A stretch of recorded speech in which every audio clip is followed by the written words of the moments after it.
Olá, sejam bem-vindos a mais um episódio do Pode Mais Saúde, uma parceria com o jornal Mais Expressão. Meu nome é Vitória Capesse, sou médica, responsável técnica pela Pestana Clínica Integrativa. E hoje nós estamos aqui com uma convidada super especial, doutora Luísa, dermatologista. Doutora, obrigada pelo convite. Vou pedir para você se apresentar. Bom, eu queria agradecer inicialmente pelo convite, estar aqui hoje conversando com vocês, né, sobre a dermatologia. Meu nome é Luísa Amorim Vitória, eu sou uma médica mineira aqui em Indaiatuba. Tem 1 ano e meio mais ou menos que eu estou aqui na cidade. Eu me formei em Juiz de Fora e fiz minha especialização médica, né, minha residência médica na Santa Casa de Belo Horizonte. E estou aqui, né, eu me casei com um paulista campineiro, e aí a gente acabou montando uma clínica aqui, né, que chama Clínica Livre da Dor. Depois eu vou divulgar um pouquinho mais, mas a gente acabou, a cidade acabou nos atraindo, né, pela questão da qualidade de vida e tudo mais, e a gente está aqui iniciando aí os trabalhos e trabalhando bastante, graças a Deus. Legal, doutora, muito bom. Fala um pouquinho da sua área de atuação hoje na dermatologia, você atende consultório, como que é essa rotina? Sim, então, eu sempre gosto de a gente introduzir, né, esse bate-papo explicando sobre a questão da dermatologia. Eu acho que realmente a maioria das pessoas sabem, mas assim, sobre o que realmente a gente trata, né? Dermatologista hoje em dia, nós somos médicos que cuidam, né, da pele, cabelos e unhas. E eu falo que é uma área, assim, multifacetada, porque a gente consegue ter subespecialidades dentro, né, da própria dermatologia. Então, eu falo que é uma área incansável, porque a gente tem a parte clínica, a parte cirúrgica, a parte estética. Hoje em dia tem a parte da tricologia, a parte oncológica. Então, assim, é uma especialidade que a gente não se cansa e nem enjoa, né? Então, a gente pode fazer de tudo um pouco.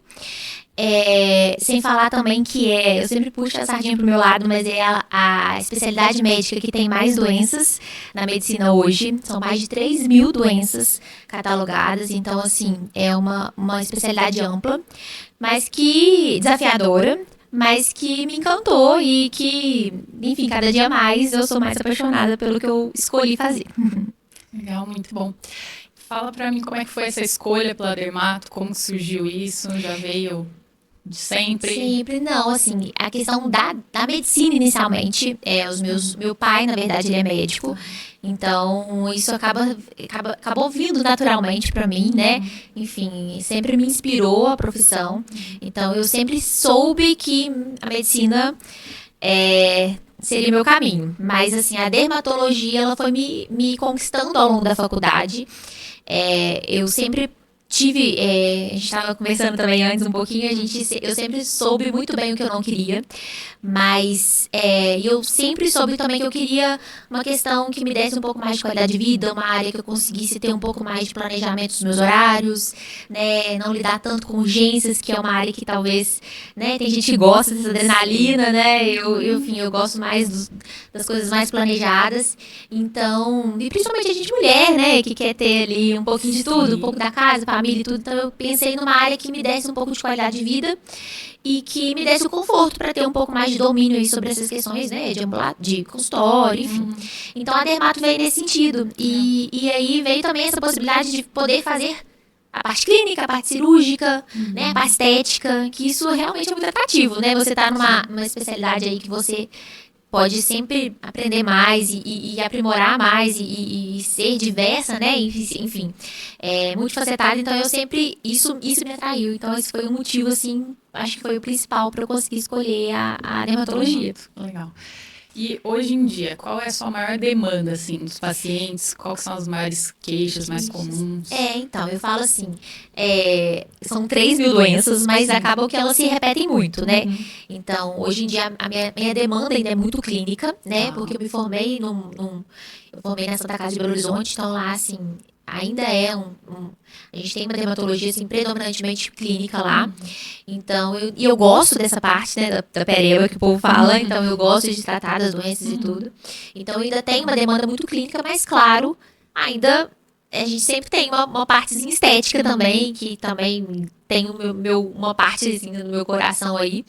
Mas hoje em dia, assim, as minhas demandas são as coisas mais comuns mesmo. Eu tenho muito paciente de acne, tem muitos pacientes aí que usam de isotretinoína, né? Que com quadro de acne grave, com sequelas, cicatrizes. Eu tenho muito paciente de psoríase, eu tenho paciente de doenças mais de lúpus, né? Algumas doenças aí autoimunes, vitiligo. Tem pacientes hoje em dia que fazem acompanhamento, né? Pós-exerese, aí pós-retirada de câncer de pele, então eu faço segmento.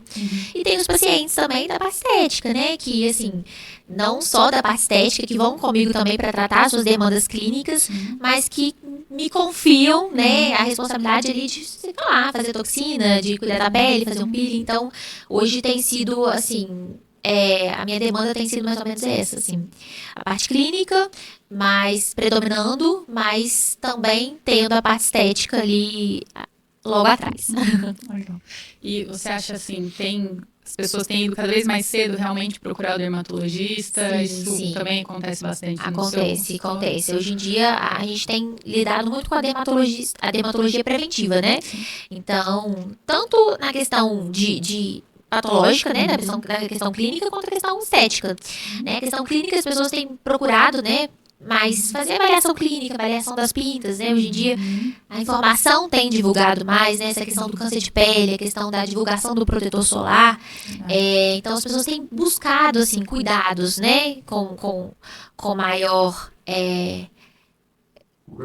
mais precoce mesmo, né? E tendo a consciência, né, da questão da prevenção e como isso pode mudar ali, né, o rumo, né, das doenças dermatológicas. Sim.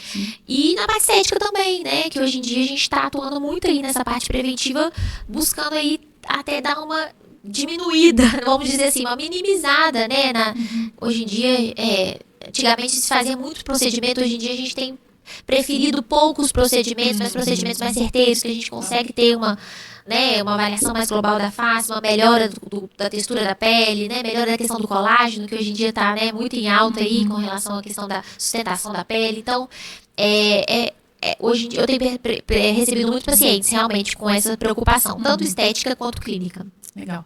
E falando aí em relação então à prevenção, para a gente pegar esse gancho. Protetor solar, né? Sempre, né? Isso. Fala um pouco aí pra gente da importância disso, né? Hoje em dia, assim, não tem mais, assim... Hoje em dia, o protetor solar, ele é a primeira coisa na prescrição, né, do dermatologista. Eu falo que o protetor é um produto que teoricamente, ele foi divulgado, né? Ele, enfim, foi implementado de tempo pra cá, né? Antigamente, aí, na época, assim, não sei da sua família, mas meus pais, avós, né? Isso não era tão difundido, né? E a relação dele com a questão do câncer de pele também não era tão, né, divulgada, enfim, não tinha tantos artigos científicos, né? Tanta comprovação.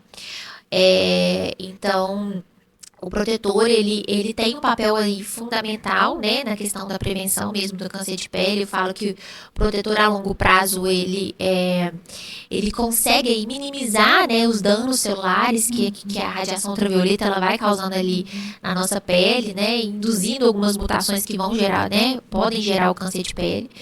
E hoje em dia, assim, criança já, né, a partir... Teoricamente tem as recomendações ali da Sociedade Brasileira de Dermatologia, mas a gente já está, assim, preconizando o uso desde a infância, né? Hoje em dia já tem, não sei se fosse, assim, um estudo recente falando que crianças que usam protetor solar, né, enfim, que tem esse hábito aí desde a infância, eles conseguem ter 40% menos chance de desenvolver o melanoma, né? A gente está falando, assim, nisso na idade adulta. Então, a gente está falando de um hábito, teoricamente simples, né, impactando numa incidência importante de um câncer de pele fatal, né? Quando a gente fala de melanoma, a gente está falando de um câncer grave, né? Exato. Então, é isso, assim, protetor solar, primeiro item da prescrição.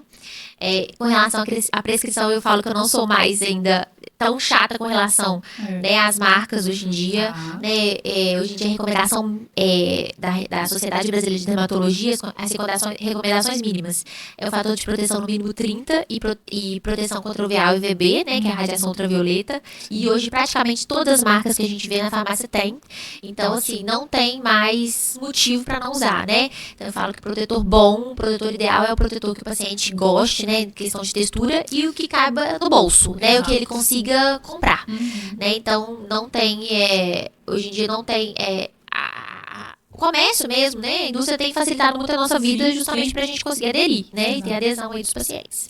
Em relação ao protetor solar, né? Então, assim, a gente fala, né? Muitas pessoas associam com a questão de estar sol, então só por esse fato elas precisam usar. Mas a gente sabe que ambientes nublados... Também precisa, igualmente, né? Como é isso? Exatamente. Estando chuva ou sol, faça sol, a gente está ali recebendo a radiação ultravioleta, né? E aí, inclusive, dentro de casa também. Tem gente que pergunta, só quando eu saio de casa? Não, dentro de casa também. A radiação ultravioleta, ela ultrapassa ali vidros, janelas, né?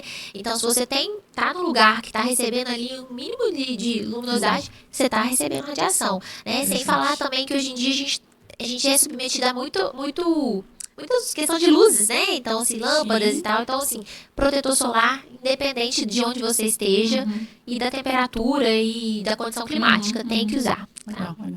E agora a gente está se aproximando aí das épocas mais frias, né? Sim. Cuidados, assim, básicos, além do protetor solar. Isso, então, assim, eu sempre recomendo que nessa época do ano, né, uma época que as temperaturas começam a ficar mais baixas, né, a umidade do ar também acaba diminuindo um pouquinho, então isso tudo favorece um ressecamento de pele. Então, é uma época que a gente precisa redobrar aí os cuidados, né, eu falo com relação à questão dos sabonetes, né, evitar aí sabonetes muito... A gente fala assim, astringentes, sabonetes que ressecam muito, né? Os sabonetes antibacterianos, eles acabam tendo um pH aí muito diferente do pH da pele, ressecam mais ainda. Então, sempre procurar por fazer uso dos sabonetes, né, mais puros. Eu falo assim, até as linhas infantis que tem, né, menos cheiro, menos química. Então, assim, sempre procurar um sabonete que seja menos agressivo para a pele. Hoje em dia a gente tem óleos de banhos que eu gosto muito, né, que são sabonetes líquidos, mas que hidratam da mesma forma, né? Então, são alternativas aí para o inverno. A questão da água, né, assim, tudo bem que não dá para tomar um banho morno num dia muito frio. Mas eu falo sempre assim, se gosta de tomar um banho um pouquinho mais quente, toma um banho mais rápido, né? Então, é só tomar cuidado com esses dados, evitar o uso de buchas, né? A gente sabe que as buchas, isso aí é um problema sério na vida do brasileiro, que ele tem essa dependência, eu falo uma dependência exata, quase emocional aí com a bucha, que acha que se não usar, não limpou. Mas não, na verdade, a bucha, ela causa uma escoriação ali diária, né? E ela acaba tirando essa camada protetora que a gente quer justamente grudar, né? Então, eu falo, assim, com os meus pacientes, você passa seu hidratante no dia anterior, né, depois do banho. Quando você, no outro dia, você passa a bucha, você deu um passo para frente, mas você deu um para trás. Então, a gente não sai dali do grau da hidratação. Então, a gente bucha nem pensar só na sola do pé. E a própria hidratação, né? Hidratação com relação à ingestão mesmo de água e com relação ao uso de hidratantes. O horário certo, não sei, assim, da aplicação do hidratante, eu sempre falo que é logo depois do banho, com a pele úmida. A gente tem estudos mostrando que quando a gente toma banho, os nossos poros da pele, eles se abrem. E aí eles ficam 3 minutinhos abertos e depois eles fecham. Então eu falo que a hora de aproveitar a hidratação é a hora que esses poros estão abertos, que eles vão praticamente absorver, né? Então vão fazer essa absorção de uma forma mais potencializada. Então, tomou banho, secou só um pouquinho, só tirou o excesso de água, passa o hidratante que a gente vai repor ali o que a gente perdeu no banho. Legal, muito bom. Vamos falar um pouco em relação aí às mulheres agora, maquiagem, né, uso de, aí a gente às vezes dorme, horrível isso, né, mas dorme de maquiagem, né, esquece Acontece, de tirar, enfim, qual é o malefício disso para nossa pele a longo prazo? Então, as pessoas hoje em dia acham que a maquiagem, ela envelhece, né, que pode causar alguns danos na pele. Na verdade, ela não causa, assim, né, grandes danos diretos à pele. A questão maior é a questão da limpeza, da higienização, né? Então, assim, você dormir com maquiagem, assim, a longo prazo, com certeza, isso vai ter algum impacto sobre, né, enfim, sobre a qualidade de pele, enfim. Mas elas, por si só, não tem grandes impactos, né? Isso a gente falando de uma maquiagem, né, apropriada, né, pro seu tipo de pele, enfim, falando de marcas, né, legais.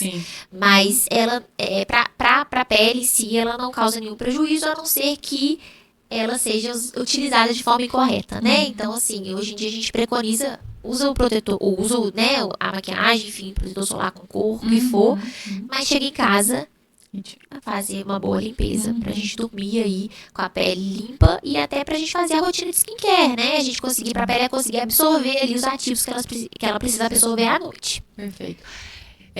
Se a gente pensar assim, algumas coisas básicas na rotina aí, para quem tá querendo começar a cuidar minimamente da pele, não pode, né, às vezes gastar muito. Investir, né? O que a gente pode falar? Isso. É assim, eu costumo. Eu sou mais a favor ali do básico que funciona, sabe? Tem gente que ama, claro, que a gente personaliza a prescrição de acordo com o paciente, né? Tem paciente que gosta, que tem prazer, né, em passar os produtos e tudo. Mas, assim, eu não sou muito fã daquelas rotinas de skincare, assim, com 7 passos de manhã, 8 passos à noite. Porque, assim, na primeira semana você vai achar lindo, na segunda semana você já não tá aguentando mais. Então, assim, tem que ser coisas que funcionam e que você consiga manter, né? Então, o que hoje em dia todo paciente tem que ter numa prescrição? Limpeza adequada, né? E aí a gente tá falando de limpeza adequada pro tipo de pele. Protetor solar, indispensável, né? E aí, assim, não só... Eu falo assim, hoje em dia a questão da marca, mas eu tô falando... A marca, pra mim, não importa tanto. Eu tô falando mais sobre a questão da indicação, tá? Porque hoje em dia a gente tem protetor para pele oleosa, pele madura, pele sensibilidade. Exatamente. Então, assim, adequar o protetor. Hidratação. A hidratação, ela é importantíssima, independente do tipo de pele, né? Inclusive pele oleosa, né? Eu recebo muita dúvida falando assim, não, mas a minha pele oleosa, eu vou passar o hidratante? Vai passar hidratante. As pessoas confundem oleosidade com hidratação. Oleosidade é sebo, gordura, né? Quando a gente tá falando de hidratação, é água na pele. Então, toda a pele precisa ser hidratada, né? O que a gente não pode fazer é usar um hidratante oleoso para uma pele oleosa. Então, hidratação e tratamento. E aí o tratamento ele vai ser personalizado, vai ser para mancha, vai ser para melasma, vai ser para acne, vai ser para, né, tratamento de idade, vai ser, enfim. E aí a gente consegue personalizar. Mas são os 4 pilares que eu acho aí o mais importante. Exatamente. Legal. Em relação aí, vamos falar bem assim, breve, peeling, esses procedimentos aí, vamos dizer, mais químicos aí, sim. O que você fala pra gente aí dessas informações aí que o pessoal gosta de saber? Eu gosto, assim, eles geralmente, assim, sozinhos, eu falo que, assim, eles são tratamentos que se complementam, né? Eu falo que, assim, não adianta a gente também fazer peeling e não ter o cuidado dentro de casa, né? Então, assim, uma coisa, ela soma a outra. Então, primeira coisa, a rotina de skincare, e aí a gente vai subindo degrauzinhos aí, né? Mas o peeling eu gosto muito porque ele tem essa capacidade de, né, de fazer uma troca de pele ali, né? E a gente tem ativos hoje em dia, né? Tem vários tipos de peelings aí no mercado que a gente consegue estimular, né? Enfim, pra mancha, pra questão de poros, questão de acne. Então, assim, eles ajudam bastante e, teoricamente, é um procedimento, assim, tô falando dos peelings superficiais, tá? Eles são procedimentos não invasivos, né? Então, assim, simples de serem executados, indolores. Então, assim, eu gosto bastante. Legal. Idade mínima para começar a fazer toxina botulínica com as botox, essa polêmica. Polêmica. Então, assim, eu não costumo, assim, generalizar, porque isso vai muito de paciente, né? Claro. Mas eu falo, de maneira geral, eles falam muito a partir de 25 anos. Mas, assim, conheço pessoas com 35 anos, 40, que quase não têm marcas, né? Então, assim, a gente tá falando de botox preventivo. Mas tive pacientes com 20 anos, que tem um padrão, né, isso varia muito com a mímica, né, com a expressividade da pessoa, né, então tem gente que sorri com os olhos, então assim, essa paciente minha de 20 anos, ela tinha as linhazinhas todas já marcadinhas aí, independente, né, da expressão facial dela. Então assim, foi uma paciente que a gente fez toxina localizada ali, né, a gente fez bem pouquinho mesmo, né, claro, priorizando sempre a questão da naturalidade, né? A gente nunca vai além ali disso, mas eu falo que cada pessoa a gente vai precisar individualizar essa questão da indicação, né? Tem pacientes que às vezes um pouquinho mais cedo, outros a gente consegue retardar um pouco mais, não vão sentir necessidade. E outra coisa, além da indicação, é a questão do paciente, né? Porque tem paciente que também às vezes não se incomoda com isso, tá tudo bem, gente, né? A gente também não tem que impor ali, né, uma necessidade, criar ali, né, um padrão, né, de que a partir de tal ano precisa. Não. Enfim, começou a se incomodar, vamos resumir. Começou a se incomodar com as linhazinhas, né? Começou a perceber que elas estão marcando ali. A gente já pode começar com a toxina. Legal. E em relação agora, né, a gente tem visto aí, né, o pessoal fez aí, investiu em procedimentos, preenchimentos e afins, né, e o pessoal, agora as pessoas estão vendo que talvez tenha sido uma coisa um pouco mais exagerada, o pessoal está querendo, né, ir retirar esse Sim, procedimento sim, feito. sim. Qual que é a sua visão, como é que você trabalha em relação a isso, né, se é a favor de menos é mais, ou qual que é o seu Eu acho que balanço? assim, não só eu, mas assim, eu Aham. tenho notado que essa leva, né, essa Uhum. nova Geração. nova geração, a gente tem Aham. notado isso, assim, buscando mais a questão da naturalidade Naturalidade. mesmo, né? Hoje em dia, tudo que soa, né, como artificial, né, e exagero, hoje em dia não é tão bem visto, vamos dizer assim, Uhum. né? Então, hoje em dia, os procedimentos que estão, né, mais em alta são os procedimentos que vão te embelezar, mas que não vão mudar ali, né? Assim, não vão te Descaracterizar, descaracterizar, né? exatamente. É Uhum. sempre te manter numa melhor versão, vamos dizer assim. Eu falo que hoje em dia o procedimento, eu falo que a minha meta é o paciente olhar e falar assim, nossa, você tá bem, você tá bonita, o que, que você fez? Mas não identificar o que, que O você que fez. fez? Né? Perfeito. Essa é Aham. a proposta. Uhum. Né? Pra gente tentar.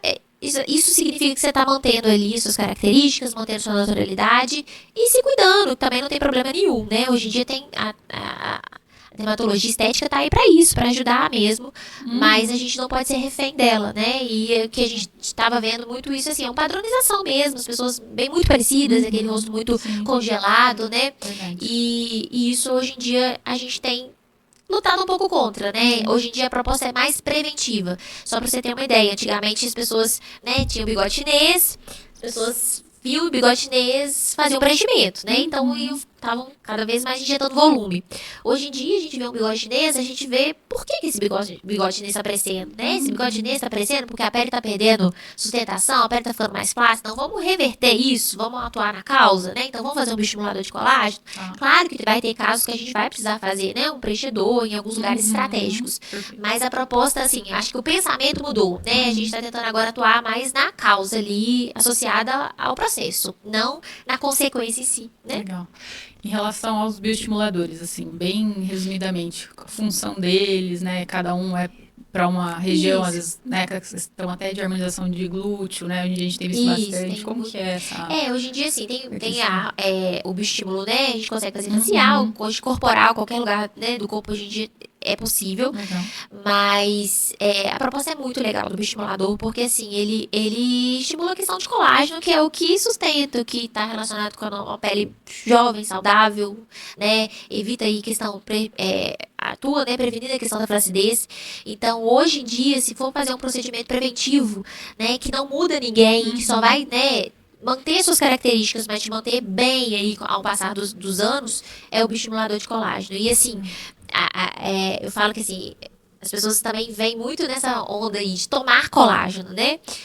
Colágeno, a gente sabe que o colágeno oral ele tem sim a sua parcela aí de Uhum. contribuição, mas nada comparado ao procedimento, né? Tá. Então eu falo às vezes, olha, se esse dinheiro aí Do do colágeno, do oral oral. tá te fazendo falta, junta ele, coloca ele num cofrinho e depois faça um bioestimulador de Legal. colágeno que você vai ter mais resultado do que você ficar ali, né, insistindo, né, enfim, Uhum. criando uma expectativa a respeito ali de uma coisa irreal, né? Uhum. Então, Sim. hoje em dia, eu acho que assim, é o procedimento que eu um dos procedimentos que eu mais gosto é o Uhum. bioestimulador. E aí a gente vai, né, desde de pessoas jovens que querem aí, Uhum. né, falo que investir no seu banco de colágeno, né, porque a gente sabe que a partir de certa idade a gente só perde a ladeira abaixo, né, Uhum. então a gente tá querendo, a proposta é manter. Como eu tenho pacientes mais velhas mesmo, que já, né, teoricamente já tem flacidez e já tem, né, uma pele aí mais foto-envelhecida, né, Uhum. mas que também são adeptas e que Uhum. tem um resultado muito bom, muito Legal. natural e muito bom. Legal. Se você for citar aí os procedimentos aí que, se alguém que estiver assistindo a gente aí estiver pensando, o que eu deveria fazer, por onde eu deveria começar?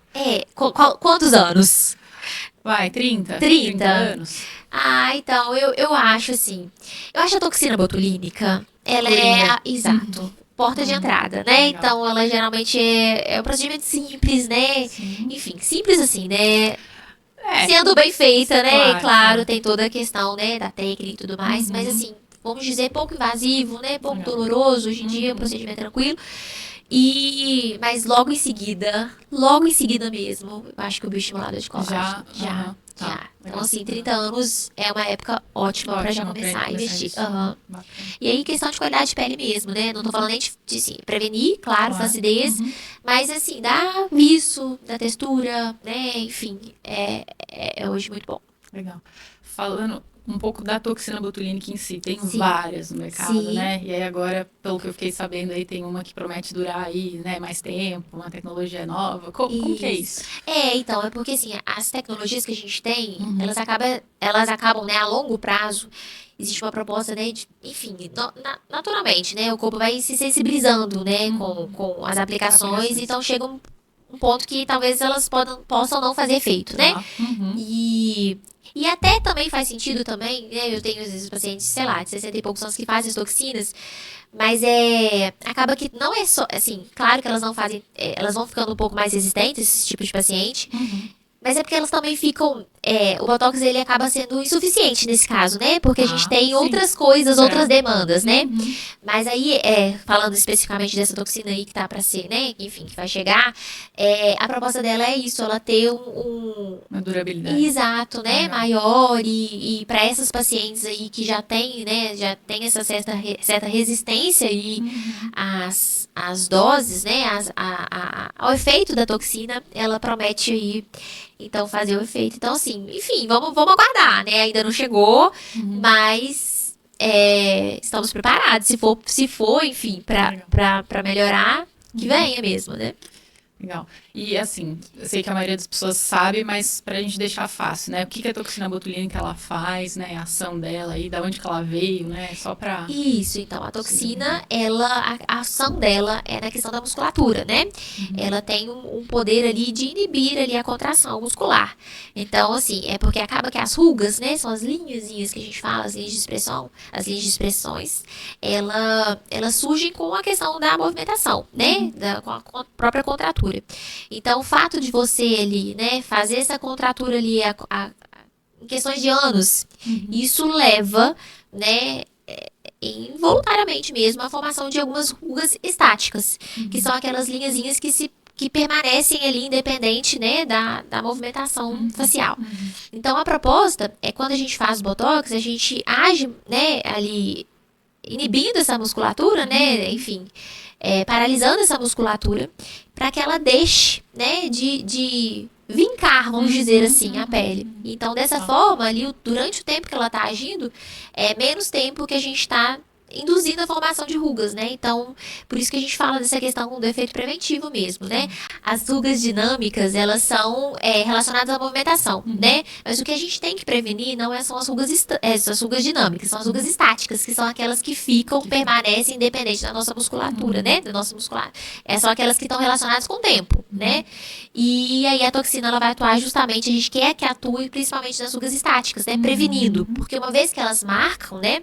E dependendo, né? Aquela ruguinha do bravo, tem gente que tem ela muito fundinha, né? Então pode ser que às vezes, enfim, na época que a pessoa comece a fazer a toxina, só a toxina pode não ser suficiente, né? Pra gente conseguir desmarcar, vamos dizer assim, essa pele. Tá. Em relação aí a esses, vamos dizer, pequenos procedimentos, às vezes, que são feitos em consultório, então tem, às vezes, reposicionamento, né, de musculatura, às vezes, para fazer, tipo, um efeito lifting, coisa desse tipo. Isso é uma coisa que faz parte do seu dia a dia? Você consegue falar um pouquinho pra gente? Exatamente. Hoje em dia, a gente, claro que tem, né, a avaliação personalizada, cada um vai ter uma necessidade, mas tem pacientes que a gente precisa atuar em camadas, né? Então, assim, não é só ali superficialmente, a gente tem que fazer ali uma sustentação de um ligamento, né? Então, às vezes, tem algumas, né, o próprio processo de envelhecimento, a gente sabe que vai consumindo ali estrutura óssea, então, às vezes a gente tem que fazer, né, através do preenchimento, né, fazer o preenchimento ali na linha óssea, como se fosse substituindo ali o osso que a pessoa perdeu. Então, assim, tem sim, e ele é muito bem-vindo, né?